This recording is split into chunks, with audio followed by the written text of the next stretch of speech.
Good morning, everybody. Today is day 18 of prayer and fasting, and it's a fun topic, agony of suffering.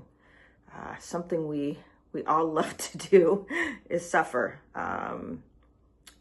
Really, we don't, right? It's a horrible thing.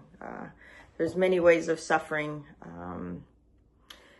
emotional, physical, mental, and I think we can all agree that we've had each of those at some point in our life. And some of us have had all three of them at once.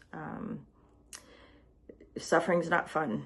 Suffering is guaranteed in the Bible, but nowhere in the Bible does it say it's fun. It says we should take joy in it, and we should lean on God in it. But it never says it's going to be fun.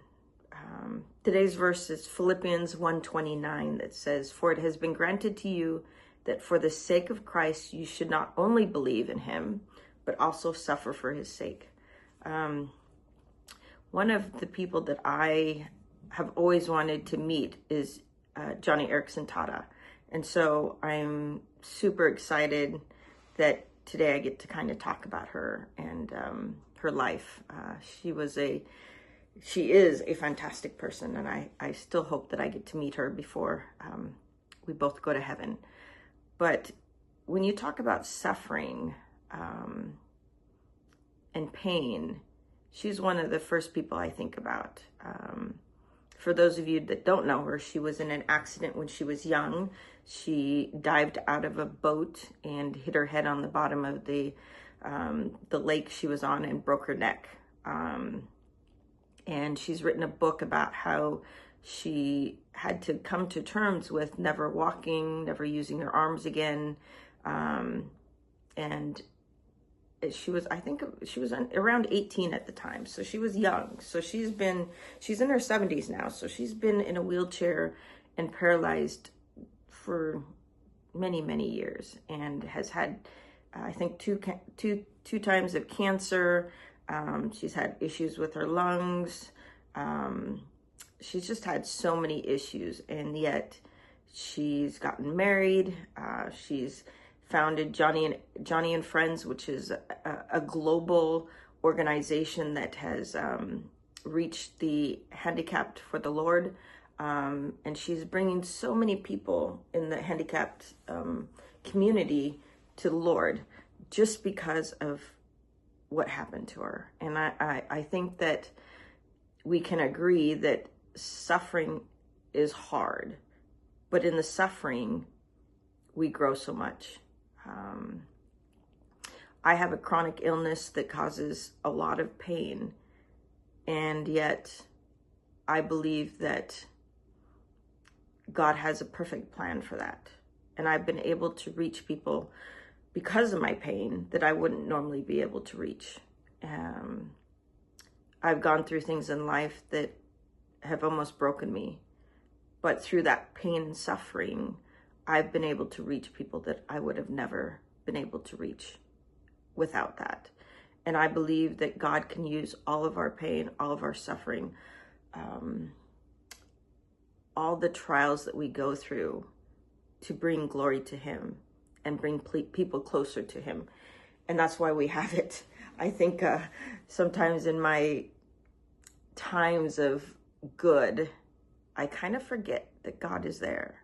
And I kind of forget that I need to lean on him, because it's easy to do things on my own when life is good. But when I'm having a bad pain day or something is going wrong in my life, I have to think about God. I have to be praying more. I have to be intentional with getting up and out of bed to do things. And because I have to be intentional, I have to think about God more, and I have to pray more, and I have to turn on some praise musics more, because I can't do it in my own strength. I really can't. Today I've already been crying. I have to, this afternoon, I have to take my dog to the vet and put her to sleep. And, you know, I've already been praying because that's a hard thing. In fact, I was talking to my roommate today and kind of praying with her, and she's not a Christian, but pain and suffering brings us together, and it gives a chance to pray, and it brings a chance to talk about God in the suffering of other people. Behind me is a quilt that was made during World War II, and on it, each of these squares has a hand-stitched, embroidered story about Jesus in the Bible. And all of these are just amazing. And yesterday when I was putting it up, my roommate came in and she was like, hey, can you tell me about this? So I was able to tell the gospel message from a quilt. and she didn't know 90% of the stories. She'd heard about some of them, but I was able to just sit there and go, oh, this is the suffering of Jesus, and this is the resurrection of Jesus, and this is, whatever, and was able to just talk about who God is and the suffering of God. And it was just an amazing time. And we spent over an hour just going through each of these squares, not even each of them, there's so many, but going through these squares and talking about them and giving the gospel message, and just talking about the suffering of Christ. And we are here because of the suffering of Christ, but also the resurrection of Christ. And there's hope. There's always hope. And I believe this quote, one day the pain of your cross will be exchanged for the pleasure of a crown. Our hope in our suffering is Christ and heaven. And I can tell you, I can't wait to get to heaven and never hurt again. Never hurt again. And I can run and I can dance and I can sing, because right now I can't sing. I have a horrible singing voice.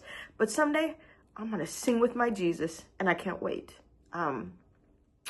Anyways, sorry for crying, but blessings to your day, and rejoice in your suffering, because what? God has you in the palm of his hand. What better thing to rejoice in but that God has you. Blessings, my friend.